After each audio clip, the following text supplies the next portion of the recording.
എല്ലാവർക്കും നമസ്കാരം. ഇന്ന് നമ്മുടെ വീഡിയോ എന്ന് പറയുന്നത് നിങ്ങളെല്ലാവരും കാണാൻ കണ്ണിൽ മണ്ണെണ്ണയോ പെട്രോളൊക്കെ ഒഴിച്ച് കാത്തിരിക്കുന്ന ഒരു അമ്മച്ചിനെ പരിചയപ്പെടുത്താൻ വേണ്ടി ഞാൻ വന്നത്.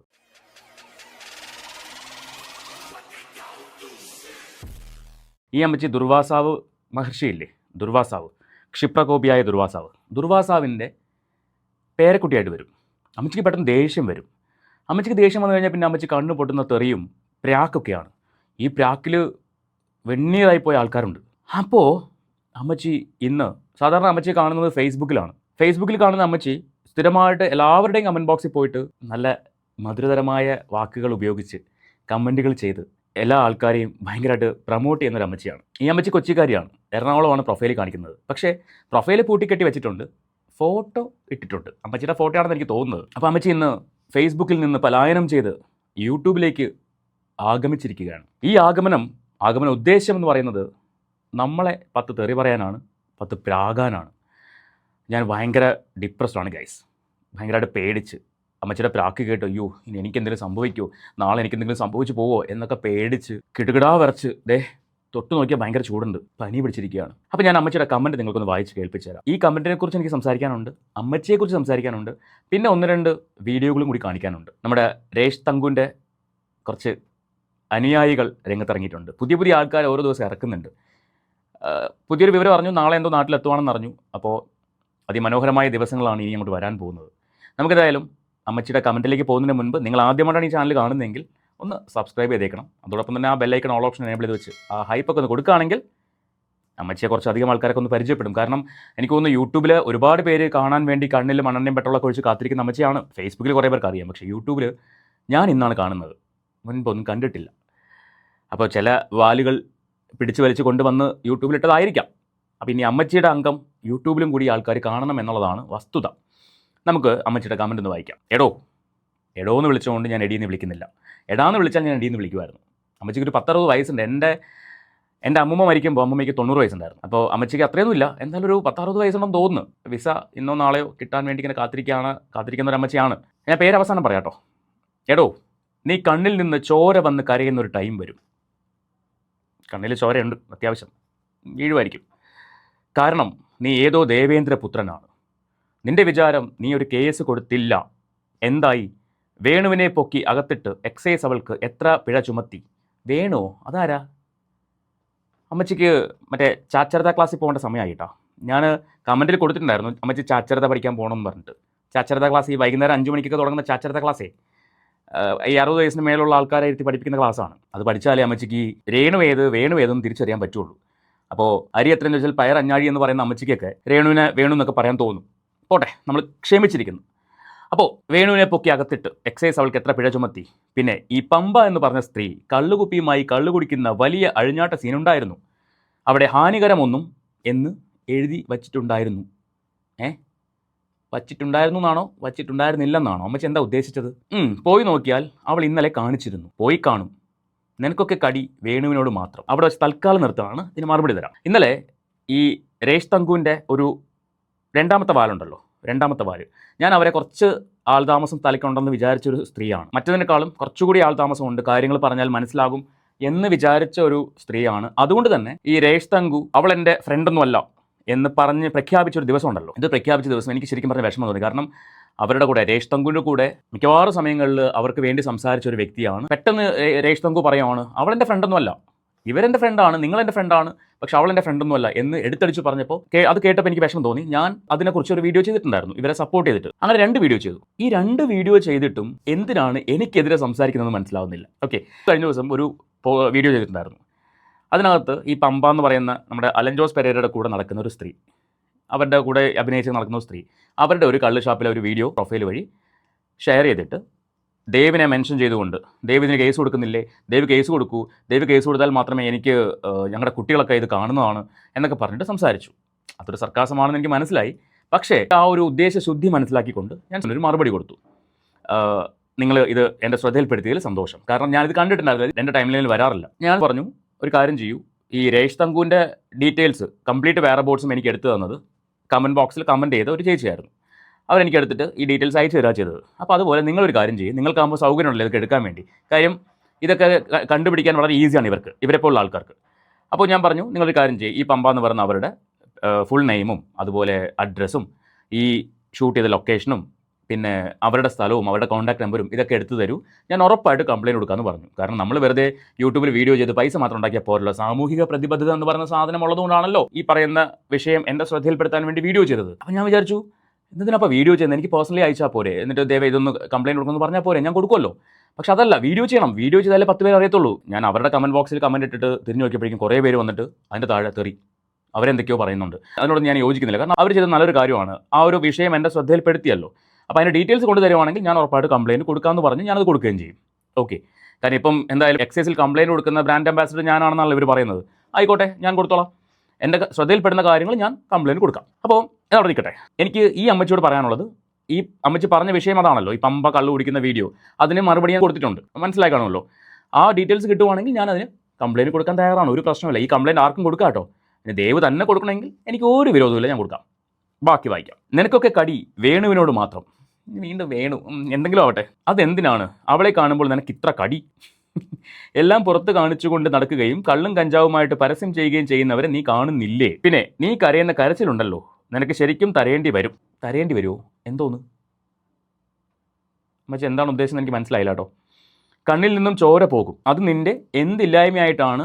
എനിക്ക് എന്ത് നഷ്ടപ്പെട്ടാല അമ്മച്ചി എന്തൊക്കെയോ എഴുതി, എനിക്കൊന്നും മനസ്സിലാവുന്നില്ല. എനിക്ക് എന്ത് നഷ്ടപ്പെട്ടായാലും ദൈവം അത് തരും. അമ്പോ, പ്രാക്ക്, ശാപം. തീർച്ച എന്നാണെന്നാണ് ഉദ്ദേശം തോന്നുന്നു, തീർത്ത. അല്ലെങ്കിൽ നിൻ്റെ ഭാര്യ നഷ്ടപ്പെടും. അപ്പം ഞാൻ ഇനി കല്യാണം കഴിച്ച് ആ ഭാര്യയെ കൊണ്ടുവന്ന് പിന്നെ ആ ഭാര്യ നഷ്ടപ്പെടണം അല്ലേ? കുറച്ച് കാലം എടുക്കും കേട്ടോ, പെട്ടെന്നൊന്നും അമ്മച്ചി കാണാൻ പറ്റില്ല. ആ കാലം വരെ അമ്മച്ചി ജീവനോട് ഉണ്ടാവുമെന്നോ എനിക്കറിയത്തില്ല, കാരണം ഇപ്പം തന്നെ ഏകദേശം വിസ റെഡി ആയിരിക്കണം തോന്നുന്നു. ഇനി അതും കൂടെ സ്റ്റാമ്പ് അടിച്ച് വന്നാൽ മതി. അപ്പോൾ അത്രയും കാലം അമ്മച്ചി ഉണ്ടാവുമെന്ന് എനിക്കറിയില്ല, എന്തായാലും കുറച്ച് കാലം എടുക്കുമായിരിക്കും. അല്ലെങ്കിൽ നിൻ്റെ ഏതെങ്കിലും ഒരു അവയവം ഇല്ലാതായി പോവും. കൈ, കാല്, തല, ഉടൽ, ഇതിൽ നിന്ന് ഏതെങ്കിലും ഒരു അവയവം ഇല്ലാതായി പോവല്ലേ? ദൈവം എന്ന് പറയുന്നത് അമ്മച്ചിയുടെ കൂടെ മാത്രമാണല്ലോ, അമ്മച്ചിയുടെ കൂടെ മാത്രമാണ് ദൈവം ഇരിക്കുന്നത്. അമ്മച്ചിക്ക് മക്കളൊക്കെ ഉണ്ടല്ലോ അല്ലേ, ആൺമക്കളുണ്ടോ പെൺമക്കളുണ്ടോ എന്ന് എനിക്കറിയത്തില്ല. അമ്മച്ചിക്ക് മക്കളൊക്കെ ഉണ്ടാവും. ഈ മക്കളെയൊക്കെ മുന്നിൽ നിർത്തിക്കൊണ്ടാണല്ലോ ഈ ശാപവാക്കൊക്കെ പറയുന്നത്. അപ്പോൾ ഇത് തിരിച്ച് അവർക്ക് അടിക്കാതിരിക്കാൻ അമ്മച്ചി ഒന്ന് പ്രാർത്ഥിച്ചോ, കുറച്ചുകൂടെ നന്നായിരിക്കും. വളരെ മനോഹരമായിട്ട് മുട്ടിപ്പാട്ട് തന്നെ പ്രാർത്ഥിച്ചോ. മുട്ടുകുത്തി ഇരിക്കുമ്പം തിരിച്ചെഴുന്നേൽക്കാൻ പറ്റണം എന്നില്ല, മുട്ടുവേദനയൊക്കെ ഉണ്ടാവും. അതുകൊണ്ട് മക്കൾ കുഴമ്പൊക്കെ ഇട്ട് തരാൻ പറയണം, പിടിച്ചെഴുന്നേൽപ്പിക്കാൻ പറയണം, അങ്ങനെയൊക്കെ കുറച്ച് കാര്യങ്ങളൊക്കെ ചെയ്യാനുണ്ട്. അപ്പോൾ അതൊക്കെ പ്രോപ്പറായിട്ട് ചെയ്യണം. ഓക്കെ, ഇനി ദൈവത്തെ മറന്നുകൊണ്ട് ആരെയും ദ്രോഹിക്കരുത്. അതാണ്. അപ്പം അമ്മച്ചി ഇപ്പോൾ പറഞ്ഞതൊക്കെ ദ്രോഹവാക്കുകളല്ല, അല്ലെ ദ്രോഹിക്കുന്ന വാക്കുകളല്ല. അമ്മച്ചി വളരെ മനോഹരമായിട്ട്, വളരെ സഭ്യമായിട്ട്, എന്താ പറയുക, മുത്തുമണികൾ ആണിങ്ങനെ പൊഴിച്ചു വിട്ടത്. അതുകൊണ്ട് കുഴപ്പമില്ല, ദൈവത്തെ മറന്നിട്ടേ ഇല്ല അമ്മച്ചി, ദൈവത്തെ കൂട്ടുപിടിച്ചിട്ടാണ് പറഞ്ഞേക്കുന്നത്. ഫൈൻ, നല്ല കാര്യം. ഇനി അമ്മച്ചി ആരാന്നറിയണ്ടേ? ഞാൻ നിങ്ങൾക്കൊരു ഫോട്ടോ കാണിച്ചു തരാം. ദേ, കോമളം എം, ഇതാണ് അമ്മച്ചി. കോമളം എന്താണെന്നുള്ളത് എനിക്കറിയത്തില്ല കേട്ടോ. അമ്മച്ചിയുടെ അമ്മയുടെ അച്ഛൻ്റെ ഒക്കെ പേരുകളായിരിക്കും. അപ്പോൾ അമ്മച്ചി വളരെ സന്തോഷത്തോടെ ഞാൻ ഈ പ്രാക്കുകളും ശാപങ്ങളും ഒക്കെ സ്വീകരിക്കുകയാണ്. ഈ ഭാര്യ പിണങ്ങിപ്പോകുന്ന സമയം വരെയൊക്കെ അമ്മച്ചിക്ക് ആയുസ് ഉണ്ടാവും എന്നുള്ളത് ദൈവത്തിൻ്റെ കയ്യിലാണ്. കുറേ കടമ്പകൾ കിടക്കാനുണ്ട്, നമുക്ക് നോക്കാം, കാത്തിരിക്കാം. അമ്മച്ചി ഒന്ന് വെയിറ്റ് ചെയ്യും, അതുവരെ അമ്മച്ചിക്ക് ആയുസ് ഉണ്ടെങ്കിൽ നമുക്കത് കാണാം. ഇതാണ് ഈ അമ്മച്ചിയുടെ പേര്, കോമളം എന്നാണ്. നിങ്ങൾക്ക് അറിയാമായിരിക്കും, പല പല പല പല ഫേസ്ബുക്ക് കമൻറ്റ് ബോക്സുകളിലും നിറഞ്ഞാടിക്കൊണ്ടിരിക്കുന്ന തെറി കൊണ്ട് അമ്മാനമാടുന്ന ഒരു പടുജന്മം, പാഴ്ജന്മം. 10-65 വയസ്സുണ്ട്. മോളുണ്ടോ മോനുണ്ടോ എന്ന് എനിക്കറിയില്ല. ഇനി രേഷ് തങ്കുനെ കണ്ടിട്ട് മോളെ കൊണ്ട് സബ്സ്ക്രിപ്ഷൻ എടുപ്പിച്ചോ അല്ലെങ്കിൽ സബ്സ്ക്രിപ്ഷൻ പരിപാടി തുടങ്ങുന്നുണ്ടോ, ഇതൊന്നും നമുക്കറിയത്തില്ല. മോഡലായിട്ട് ഫ്രണ്ടിൽ ആൾ നിൽപ്പുണ്ടല്ലോ. കാരണം രേഷ് തങ്കു എന്ന് പറഞ്ഞാൽ അമ്മച്ചിക്ക് ജീവനാണ്. രേഷ് തങ്കുവിൻ്റെ സബ്സ്ക്രിപ്ഷനിൽ ഒരു എന്താ പറയുക, വീഡിയോ വന്നില്ലെങ്കിൽ, ഒരു ഫോട്ടോ വന്നില്ലെങ്കിൽ അമ്മച്ചിക്ക് അന്ന് ഉറക്കം വരില്ല. അത്രമാത്രം ഹാർഡ് കോർ ഫാനാണ്. അപ്പോൾ അതുകൊണ്ട് അമ്മച്ചി ആരുടെ കമൻറ്റ് ബോക്സിലും രേഷ് തങ്കുവിന് എഗെയിൻസ്റ്റ് സംസാരിക്കുന്ന, അവർ തുണിപറിച്ചാടുന്ന ഫോട്ടോയ്ക്കും റീലിലും താഴെ ആരൊക്കെ എന്തൊക്കെ കമൻറ്റ് ഇടുന്നോ അതിൻ്റെ എല്ലാം താഴെ പോയിട്ട് പൂര തെറിവിളിയാണ്. അപ്പോൾ അതുകൊണ്ട് അമ്മച്ചിക്ക് എത്രയും പെട്ടെന്ന് വിസ കിട്ടാൻ വേണ്ടി ഞാൻ പ്രാർത്ഥിക്കാം. ഫേസ്ബുക്ക് നന്നാവട്ടെ, ഫേസ്ബുക്ക് രക്ഷപ്പെടട്ടെ, അതിന് വേണ്ടി. ഇത്രയും കൊണ്ട് അമ്മച്ചി തൽക്കാലം തൃപ്തിപ്പെടണം. എൻ്റെ കയ്യിൽ തൽക്കാലം ഇത്രയേ ഉള്ളൂ. ഞാൻ തെറിയൊന്നും പറഞ്ഞിട്ടില്ല, എനിക്ക് തെറി പറയുന്നത് ഇഷ്ടമല്ല. അതുകൊണ്ടാണ് എനിക്ക് തെറി പറയാൻ അറിയാഞ്ഞിട്ടല്ല, പക്ഷേ ഞാൻ പറയാറില്ല. മനസ്സിൽ വന്നാലും പുറത്തേക്ക് വരാൻ ഞാൻ സമ്മതിക്കാറില്ല. ഇത് എൻ്റെ ഒരു രീതിയാണ്. അതുകൊണ്ടാണ് പല ഞാഞ്ഞൂലുകളും പല വാലുകളും എൻ്റെ പുറകെ നടക്കുന്നത്. മനസ്സിലായോ? ദേവിന് മറുപടി, ദേവിന് മറുപടി, ദേവിന് മറുപടി, ഇങ്ങനെയുള്ള കുറേ ടീമുകളുണ്ട്. അപ്പോൾ മറുപടിയും പറഞ്ഞ അവിടെ ഇരുന്നോട്ടെ, ഞാനത് എടുത്ത് വെച്ച് റിയാക്ട് ചെയ്യാനും പോകുന്നില്ല. പറയട്ടെ, അവിടെ നിന്ന് പറഞ്ഞോട്ടെ. അവരുടെ സംസ്കാരം എന്താണ് എന്നുള്ളത് വളരെ വ്യക്തമായിട്ട് അവരുടെ വീഡിയോകൾ കാണുന്ന ആൾക്കാർക്ക് അറിയാൻ പറ്റും. അതിൻ്റെ താഴെ അവർ തന്നെ കമൻറ്റുകൾ കൊടുക്കുന്നുണ്ട്, റീപ്ലൈസ് കൊടുക്കുന്നുണ്ട്. അത് അതിൻ്റെ വഴിക്ക് അവിടെ നടന്നോട്ടെ, അവരെൻ്റെ പേര് പറഞ്ഞോട്ടെ, ഡസൻ മാറ്റർ, ഞാൻ ആ വഴിക്ക് പോകുന്നുമില്ല. ഓക്കെ, അപ്പോൾ ഇനി നമുക്ക് വേറൊരു വീഡിയോ കാണാം. ഇന്ന് രേഷ് തങ്കുവിൻ്റെ പ്രൊഫൈലിൽ ഷെയർ ചെയ്തൊരു സ്റ്റോറിയാണ്. ഇന്നലെ ഷെയർ ചെയ്തൊരു സ്റ്റോറിയാണ്. ഈ സ്റ്റോറി കണ്ടപ്പോൾ ശരിക്കും രേഷ് തങ്കു പറഞ്ഞു നടക്കുന്നത്, എനിക്ക് സുധിച്ചേട്ടൻ എന്ന് പറഞ്ഞാൽ എൻ്റെ ജീവനാണ്, എൻ്റെ പ്രാണനാണ്. പക്ഷേ ഈ സ്ത്രീ പറയുന്ന വാക്കുകൾ നിങ്ങളൊന്ന് ശ്രദ്ധിച്ച് നോക്കണം. സുധി എന്ന് പറയുന്ന മനുഷ്യൻ മരിച്ചുപോയി. ആ മനുഷ്യനെക്കുറിച്ച് വളരെ മോശമായിട്ട്, ശരിക്കും ആ മനുഷ്യനൊരു വുമണൈസർ ആണ് എന്ന ലെവലിലാണ് ഈ സ്ത്രീ പറഞ്ഞു വെക്കുന്നത്. അതാണോ ഇല്ലയോ എന്നുള്ളതൊന്നും എനിക്കറിയത്തില്ല. കാര്യം അയാൾ സ്ത്രീകളുടെ അടുത്തേക്ക് പോയപ്പോൾ ഞാൻ കൂടെ ഉണ്ടായിരുന്നില്ല, പക്ഷേ ഇവരുണ്ടായിരുന്നെന്ന് തോന്നുന്നു. അതുകൊണ്ടാണ് വളരെ വ്യക്തമായിട്ട് വളരെ കൃത്യമായിട്ട് ഒരു കാര്യങ്ങൾ പറയുന്നത്. ഈ രേഷ് തങ്കു എന്ന് പറയുന്നത് സുധി എന്ന് പറയുന്ന ആളുടെ വൈഫാണല്ലോ. സ്വന്തം ഭർത്താവിനെക്കുറിച്ച് ഒരു സ്ത്രീ വന്ന് അപരാധിക്കുന്നത് സ്റ്റോറി എടുത്തിട്ടേക്കാണ്. അപ്പോൾ ഈ സ്ത്രീക്ക് സുധി എന്ന് പറയുന്ന വ്യക്തിയോട് എത്ര സ്നേഹമുണ്ടെന്നാണ് നിങ്ങൾ പറയുന്നത്? ഇതിനെ ന്യായീകരിക്കുന്ന ആൾക്കാരുണ്ടെന്നുള്ളതാണ് എനിക്കത് മനസ്സിലാവുന്ന, അതിൻ്റെ ലോജിക്കേ മനസ്സിലാവുന്നില്ല. അതായത് അവർ എന്ത് ചെയ്താലും, അവരിപ്പോൾ രാത്രി എന്ന് പറഞ്ഞാൽ ഓ ഇവർക്ക് രാത്രിയാണ്, അവരിപ്പോൾ പകലെന്ന് പറഞ്ഞാൽ ഓ ഇപ്പോൾ പകലാണ്. ഇതാണ് ഇവരുടെ ഒരു രീതി. ഇത് ഒരു കാലവും മാറാൻ പോകുന്നില്ല, മാറത്തില്ല. ഇപ്പോൾ നാളെ മുതൽ എന്താവും എന്നുള്ള ദൈവത്തിനറിയാം. എനിക്ക് തോന്നുന്നു മിക്കവാറും ഈ ലോക്ക്ഡൗൺ പ്രഖ്യാപിക്കേണ്ടി വരുമെന്നൊന്നും എനിക്ക് അറിയത്തില്ല. ഈ ഒരു വ്യക്തി വരുന്നത് കൊണ്ട് കേരളത്തിൽ ആരും പുറത്തിറങ്ങാൻ പാടില്ല എന്ന് പറഞ്ഞ് ലോക്ക്ഡൗൺ പ്രഖ്യാപിക്കുമോ എന്നറിയില്ല. കേരളത്തിൽ ലോക്ക്ഡൗൺ നാളെ മുതൽ അടുത്ത ഈ ഒരു വിഷയം ഒന്നൊന്ന് അണയുന്നത് വരെ കേരളത്തിൽ ലോക്ക്ഡൗൺ പ്രഖ്യാപിക്കേണ്ടി വരുമെന്നാണ് എനിക്ക് തോന്നുന്നത്. എന്തരാവോ എന്തോ. നമുക്കെന്തായാലും ഈ അമ്മച്ചിയുടെ വീഡിയോ ഒന്ന് കണ്ടുനോക്കാം. എന്റെ പൊന്നോ, ഇപ്പൊ പുതിയൊരു പരാതി. രേണു സുധിയാണ് സുധിയുടെ മകന്റെ കിച്ചുവിന്റെ ബാല്യകാല ട്രോമയ്ക്ക് കാരണം എന്നാണ്. മോൻ ഇത്തിരി സെന്റിമെന്റ്സ് ഒക്കെ ആയിട്ട് ഞാൻ ഇങ്ങനെയൊക്കെയുള്ള ട്രോമ അനുഭവിച്ചു, എന്റെ മുമ്പിൽ ഇങ്ങനെയൊക്കെ നടന്നു, അപ്പൊ അച്ഛനെ സേഫാക്കി വെക്കുകയും കൂടുതലും മുൾമുനകള് രേണുവിന്റെ തലയിലെ പതുക്കെ ഇൻഡയറക്റ്റ് ആയിട്ട് കൊള്ളിക്കുകയും ചെയ്തു ചെക്കൻ. ശരിക്കും പറഞ്ഞാൽ രേണു സുധി എന്ന് പറയുന്നത് അവന്റെ അച്ഛന്റെ മൂന്നാമത്തെ വൈഫാണ്. ഒരു മിനിറ്റ്, ഞാൻ ഒന്ന് മറുപടി പറഞ്ഞോട്ടെ. കിച്ചുവിന്റെ വീഡിയോ നിങ്ങൾ എല്ലാവരും കണ്ടു കാണും. ഈ വീഡിയോയ്ക്കകത്ത് കിച്ചു ഈ രേഷ് തങ്കുവിനെ അനാവശ്യമായിട്ട് ഒന്നും സംസാരിച്ചിട്ടില്ല. ഇവർ തമ്മിൽ ഇപ്പോൾ ഉള്ള കണക്ഷൻ എന്താണ്? അതായത് സുധി എന്ന് പറയുന്ന വ്യക്തി രേഷ് തങ്കുവിനെ കല്യാണം കഴിച്ചിട്ട് കിച്ചുവിനോട് ചോദിച്ചിട്ടാണ് കല്യാണം കഴിച്ചത്. കല്യാണം കഴിച്ച് ഇവർ കൊല്ലത്തുനിന്ന് കോട്ടയത്തേക്ക് മാറിയതിന് ശേഷം കല്യാണം കഴിക്കുന്ന സമയത്ത് വലിയ കുഴപ്പമൊന്നും ഉണ്ടായിരുന്നില്ല. സുധി എന്ന് പറയുന്ന വ്യക്തി കിച്ചുവിനോട് ചോദിച്ച് കിച്ചുവിൻ്റെ അനുവാദത്തോടു കൂടി തന്നെയാണ് രേഷ് തങ്കുവിനെ കല്യാണം കഴിക്കുന്നത്. അപ്പോൾ ആ സമയത്ത് കിച്ചുവും രേഷ് തങ്കുവും തമ്മിൽ നല്ല കമ്പനിയായിരുന്നു, ഒരു ഫ്രണ്ട്ഷിപ്പ് ബോണ്ടായിരുന്നു. കാരണം ഒരാൾക്ക് 12 വയസ്സ്, ഒരാൾക്ക് 23 വയസ്സ്. അപ്പോൾ ആ ഒരു വൈബൊക്കെ ഉണ്ടായിരുന്നു ഇവർ തമ്മിൽ. അതിൻ്റെ ബേസിൽ കിച്ചു അച്ഛൻ ഇഷ്ടമാണെങ്കിൽ അച്ഛൻ കല്യാണം കഴിച്ചോളൂ എന്ന് പറഞ്ഞതിൻ്റെ പേരിൽ സുധി ഈ രേഷ് തങ്കുവിനെ കല്യാണം കഴിച്ചു. കല്യാണം കഴിച്ച് കുറച്ച് നാൾ കഴിഞ്ഞപ്പോൾ കൊല്ലത്തുനിന്ന് കോട്ടയത്തേക്ക് ഇവർ താമസം മാറി. അതുവരെയും സന്തോഷമുള്ള ലൈഫായിരുന്നു ഇവർക്കുണ്ടായിരുന്നു എന്നാണ് കിച്ചു പറഞ്ഞത്. ഇത് എൻ്റെ വേർഷനല്ല, കിച്ചു പറഞ്ഞതാണ്. നിങ്ങൾക്ക് കിച്ചുവിൻ്റെ വീഡിയോ എടുത്ത് നോക്കാം. ഇവരങ്ങോട്ട് മാറിയതിന് ശേഷമാണ് കിച്ചുവിൻ്റെ ലൈഫിലെ ഡാർക്ക് ടൈം ഉണ്ടായതെന്നാണ് കിച്ചു അവിടെ വ്യക്തമാക്കുന്നത്. അവിടെ രേഷ് തങ്കുവിനെ അല്ല പറയുന്നത്, ആ വീട്ടിൽ താമസിക്കുന്ന മറ്റാൾക്കാരെയാണ്, സുധിയുടെ കാശും കൊണ്ട് ജീവിച്ച മറ്റാൾക്കാരെയാണ്. കിച്ചു ഇപ്പോഴും ഫാമിലിയായിട്ട് കാണുന്നത് സുധി, ഋതപ്പൻ, രേഷ് തങ്കു, കിച്ചു, ഈ 4 പേരാണ് അവരുടെ ഫാമിലിയായിട്ട് കാണുന്നത്. പക്ഷേ അതിലല്ലാതെ ഇതിൽ ഉൾപ്പെടാത്ത കുറച്ച് ആൾക്കാർ ഇവരുടെ വീട്ടിൽ താമസം ഉണ്ടായിരുന്നു. അവരെയാണ് കിച്ചു ബ്ലെയിം ചെയ്യുന്നത് മുഴുവൻ. അല്ലാണ്ട് രേഷ് തങ്കുവിനെ കിച്ചു ബ്ലെയിം ചെയ്തതായിട്ട് എനിക്ക് തോന്നിയിട്ടില്ല എവിടെയും. ഇത് രേഷ് തങ്കുവിനെ സപ്പോർട്ട് ചെയ്യുന്ന കുറേ വാലുകൾ ഒരു നരേഷൻ കൊണ്ട് വന്നിട്ടുണ്ട്. കിച്ചു രേഷ് തങ്കുവിനെയാണ് ഇൻഡയറക്റ്റായിട്ട് പറയുന്നത്, കുറ്റപ്പെടുത്തുന്നത് എന്നൊക്കെ പറഞ്ഞുകൊണ്ട്. വേറെ ആരും പറഞ്ഞായിട്ട് എനിക്കറിയില്ല. പിന്നെ ആ സമയത്ത് കിച്ചു അനുഭവിച്ച സങ്കടങ്ങളും വിഷമങ്ങളുമാണ് കിച്ചുവിൻ്റെ വീഡിയോയിൽ പറഞ്ഞത്. ഒരു 14 വയസ്സുകാരൻ അല്ലെങ്കിൽ 12 വയസ്സുകാരൻ അല്ലെങ്കിൽ 13 വയസ്സുകാരൻ അവൻ്റെ ജീവിതത്തിൽ അനുഭവിച്ച സങ്കടങ്ങൾ പറയുമ്പോൾ പ്രസവിച്ച വയറുകൾക്ക് ആ സങ്കടം മനസ്സിലാവും. പിന്നെ സ്വന്തം അനിയന്മാരുള്ളവർക്കും ആ വിഷമം മനസ്സിലാവും. എത്രമാത്രമാണ് ആ ഒരു വ്യക്തി, ആ ഒരു മോൻ സങ്കടങ്ങളിലൂടെ കടന്നു പോയതെന്ന് ഒറ്റപ്പെടലിൻ്റെ വേദന അറിഞ്ഞവർക്ക് അറിയാൻ പറ്റും. കഴിഞ്ഞ 12 വർഷമായിട്ട് ഒറ്റയ്ക്ക് ജീവിക്കുന്ന ഒരാളാണ് ഞാൻ. എൻ്റെ അമ്മയുണ്ട്, എൻ്റെ അനിയനുണ്ട്, അവർ വേറൊരു വീട്ടിലാണ്. എൻ്റെ വർക്കുമായിട്ട് ബന്ധപ്പെട്ട് ഞാൻ ഒറ്റയ്ക്ക് താമസിക്കുന്നു. ഇടയ്ക്കിടയ്ക്ക് അവിടേക്ക് പോകുന്നു, അമ്മയുടെ കൈ കൊണ്ട് ഭക്ഷണം കഴിക്കുന്നു. ഇതൊക്കെ ഞാൻ ചെയ്യുന്ന കാര്യങ്ങളാണ്. അമ്മയോടൊപ്പം കുറച്ച് നേരം ഇന്ന് സംസാരിക്കുന്നു, അമ്മയും അനിയനും ഉണ്ടാവാറുണ്ട്. അപ്പോൾ ഇതൊക്കെ ഞാൻ ചെയ്യുന്ന കാര്യങ്ങളാണ്. ഞാൻ പറഞ്ഞു വന്നത്, ഒറ്റപ്പെടലിൻ്റെ വേദന അറിഞ്ഞവർക്ക്, എല്ലാവരും ചുറ്റിനുണ്ട് പക്ഷേ ഒറ്റയ്ക്കാണ് കഴിയുന്നത്, അങ്ങനെയുള്ളവർക്ക് ആ വിഷമം മനസ്സിലാവും. അതുകൊണ്ടാണ് കിച്ചുവിനെ സോഷ്യൽ മീഡിയ ഒന്നടങ്കം ഒരു വിഭാഗം ആൾക്കാരെങ്കിലും ചേർത്ത് പിടിക്കുന്നത്. പിന്നെ ഇപ്പോൾ പല ആൾക്കാരും ശ്രമിക്കുന്നതാണ് കിച്ചു ഡ്രഗ് അഡിക്റ്റ് ആണ്, കിച്ചു മോശം സ്വഭാവമുള്ള ഒരാളാണ് എന്ന് വരുത്തി തീർക്കാൻ വേണ്ടി കിച്ചുവിൻ്റെ അമ്മയെന്ന് പറയുന്ന സോക്കോൾഡ് അമ്മ അവരുടെ നേതൃത്വത്തിൽ ശ്രമിച്ചുകൊണ്ടിരിക്കുന്നു. അവർ ഡയറക്റ്റായിട്ട് കിച്ചുവെന്നൊന്നും പറയുന്നില്ല, പക്ഷെ നിങ്ങൾ മനസ്സിലാക്കണം, അവരെ സപ്പോർട്ട് ചെയ്യുന്ന എന്ന വ്യാജേന എല്ലാവരും ആക്രമിക്കുന്നത് കിച്ചുവിനെയാണ്. കിച്ചു അങ്ങനെ പറയാൻ പാടില്ലായിരുന്നു, ഇങ്ങനെ പറയാൻ പാടില്ലായിരുന്നു. കിച്ചു എന്താണ് പറഞ്ഞത്?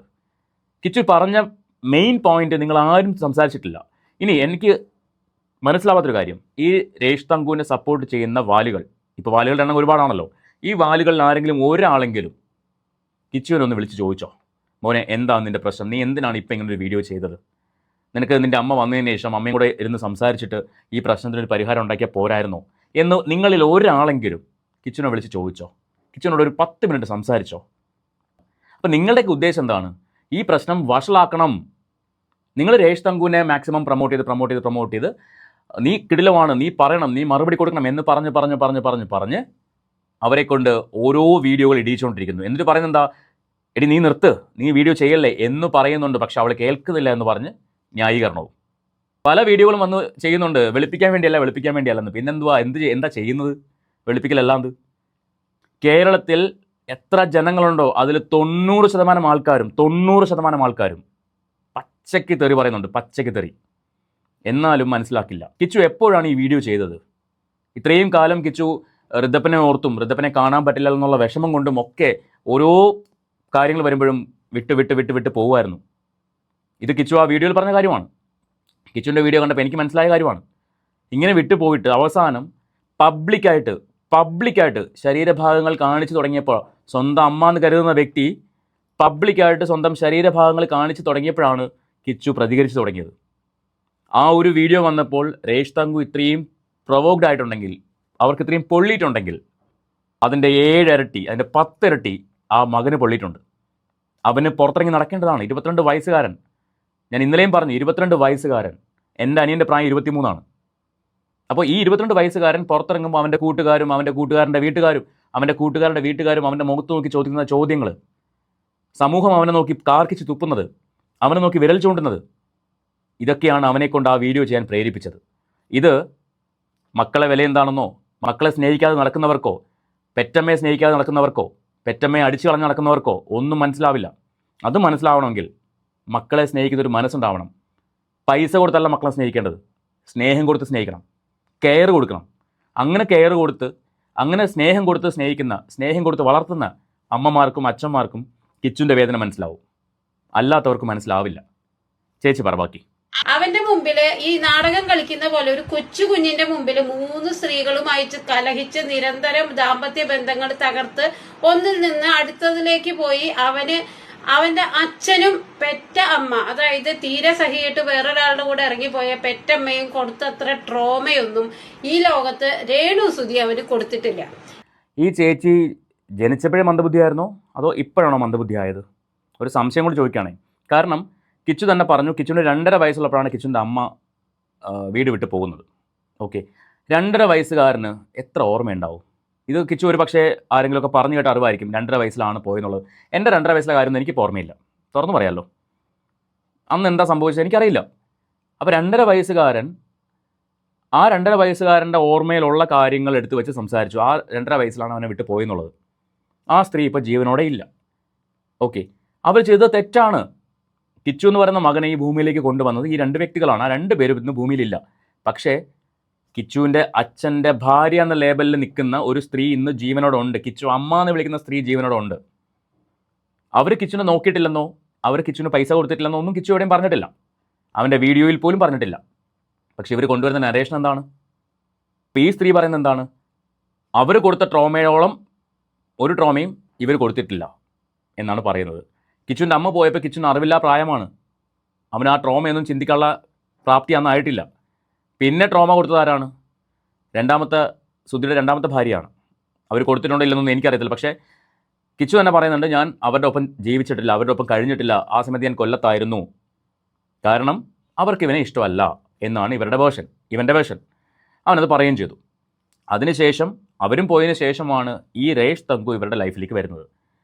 ഇവരുടെ ലൈഫിലേക്ക് വന്നിട്ട് ഇവർ കൊല്ലത്ത് ജീവിച്ച് വന്നു, തിരിച്ച് കോട്ടയത്തേക്ക് പോയി. കോട്ടയത്തേക്ക് പോയതിനു ശേഷമാണ് കിച്ചുവിൻ്റെ ലൈഫിലെ ഡാർക്ക് ടൈം തുടങ്ങിയെന്ന് കിച്ചു പറഞ്ഞു. അതിനും കിച്ചു രേഷ് തങ്കുവിനല്ല കുറ്റം പറയുന്നത്.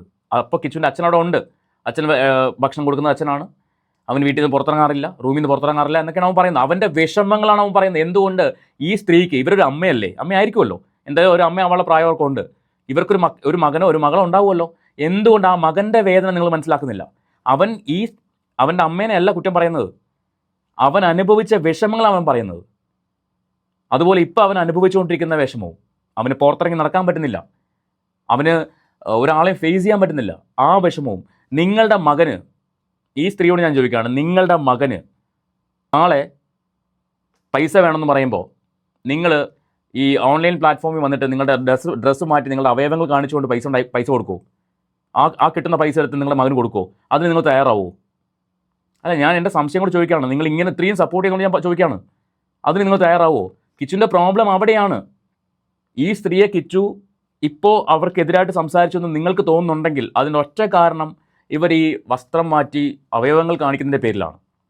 ഏത് മക്കളാണ് സഹിക്കുന്നത്? നിങ്ങൾ എന്താ അത് മനസ്സിലാക്കാത്തത്? ഏത് മക്കളാണ് സഹിക്കുന്നത്? ഞാനൊരിക്കൽ ചോദിച്ചിട്ടുണ്ട് എൻ്റെ വീഡിയോയിൽ കൂടി, കിച്ചുവിനെ ഇവരൊന്ന് പറഞ്ഞ് മനസ്സിലാക്കിക്കൂടെ എന്ന്. അത് എന്തുകൊണ്ട് പറ്റുന്നില്ല എന്ന് കിച്ചുവിൻ്റെ ആ വീഡിയോ കണ്ടപ്പോൾ എനിക്ക് മനസ്സിലായത്. ഇവർ തമ്മിൽ അങ്ങനെ ഒരു കണക്ഷൻ ഇല്ല. പബ്ലിക്കിൽ വന്ന് കാണിച്ചത് മുഴുവൻ പ്രഹസനങ്ങൾ മാത്രമായിരുന്നു. അവിടെ അങ്ങനെ ഒരു കണക്ഷൻ ഇല്ല. പൈസയ്ക്ക് ആവശ്യമുള്ളപ്പോൾ പൈസ ചോദിക്കും, പൈസ കൊടുക്കും. ഇവർക്ക് ആരെങ്കിലുമൊക്കെ കിച്ചുവിനെ പരിചയപ്പെടുത്തുന്നുണ്ടെങ്കിൽ വീഡിയോ കോൾ ചെയ്തും പരിചയപ്പെടുത്തും മീഡിയയുടെ മുമ്പിൽ. അത്ര ഉള്ള കണക്ഷനേ ഉള്ളൂ. അതുകൊണ്ടാണല്ലോ കിച്ചു അവിടേക്ക് അധികം പോകാത്തത്. കിച്ചുവിൻ്റെ വീട്, കിച്ചുവിന് കിട്ടിയ വീട്, കിച്ചുവിൻ്റെ ഋതപ്പൻ്റെ പേരിൽ കിട്ടിയ വീട്, അവിടെ കിച്ചു താമസിക്കാൻ പോകാത്ത എന്താ? ഇവർ പറഞ്ഞ അതിനുള്ള മറുപടി എന്താ പറഞ്ഞത്? കിച്ചുവിന് അവിടെ പഠിക്കാനുണ്ട്, അനിമേഷൻ പഠിക്കാണ്. എന്താ കോട്ടയത്ത് അനിമേഷൻ പഠിപ്പിക്കത്തില്ലേ? കോട്ടയത്ത് അനിമേഷൻ പഠിപ്പിക്കുന്ന സ്ഥാപനങ്ങളില്ലേ? അപ്പോൾ പറഞ്ഞു വന്നത്, വെളുപ്പിക്കുമ്പോൾ വസ്തുത മനസ്സിലാക്കിയിട്ട് വെളുപ്പിച്ചാൽ കുറച്ചുകൂടെ നന്നായിരുന്നു. ഈ വെളുപ്പിക്കാൻ ഇറങ്ങിയ ടീമിനെല്ലാം നരേഷൻ ഒരേ നരേഷനാണ്. ഒന്നുകിൽ മറ്റേ ഡെഡ് ബോഡി കാണാൻ പോയപ്പോഴേക്കും 5 സ്റ്റാർ ഹോട്ടലിൽ കയറി കഴിച്ച കഥ, അതിൽ രേഷ് തങ്കു ഇല്ല, അങ്ങനൊരു വാക്ക് അവൻ പറഞ്ഞിട്ടില്ല. 2, അവന് ഇഷ്ടംപോലെ പൈസ കൊടുത്തിട്ടുണ്ട്. എന്നിട്ടാണ് കഴിഞ്ഞ ദിവസം വരെ പൈസ കൊടുത്തു. എന്നിട്ടാണ് അവൻ ഇങ്ങനെ പറഞ്ഞത്, എടോ പൈസ അല്ലടോ ഒരു കുട്ടി ആഗ്രഹിക്കുന്നത്. പൈസ കൊടുത്താൽ പൈസ ഉണ്ടെങ്കിൽ എല്ലാം ആവുമോ? ഞാൻ ചോദിക്കുകയാണ്, നിങ്ങൾ ഈ രേഷ് തങ്കു എന്ന് പറയുന്ന വ്യക്തിയെ സപ്പോർട്ട് ചെയ്യുന്ന ആൾക്കാരോട് ഞാൻ ചോദിക്കുകയാണ്, നാളെ നിങ്ങൾക്കൊരു 10-60-65 വയസ്സായി, നിങ്ങളുടെ മക്കളെല്ലാം പുറത്താണ്, അവർ മാസം നിങ്ങൾക്ക് 1000-ങ്ങളും 10,000-ങ്ങളും അയച്ചു തരുന്നു.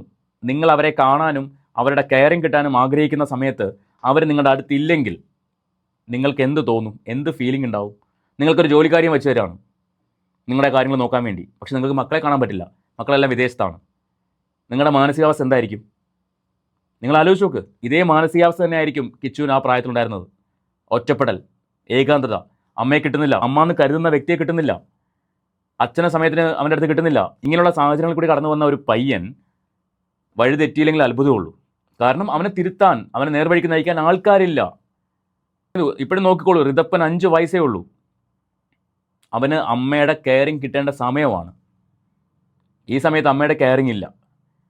അമ്മയുടെ കെയറിങ് ഇല്ലെങ്കിൽ, അമ്മയുടെ സംരക്ഷണം ഇല്ലെങ്കിൽ നാളെ അവൻ അമ്മയെ തള്ളിപ്പറയും. നിങ്ങളൊക്കെ നാളെ ജീവനോടെ ഉണ്ടെങ്കിൽ നമുക്കിത് കാണാൻ പറ്റും. അങ്ങനെ സംഭവിക്കരുതെന്ന് പ്രാർത്ഥിക്കുകയാണ്. ഉണ്ടാവരുത്. ഒരു കുടുംബവും തകരണമെന്ന് ഒരാളും ആഗ്രഹിക്കുന്നില്ല, ആഗ്രഹിച്ചിട്ടുമില്ല.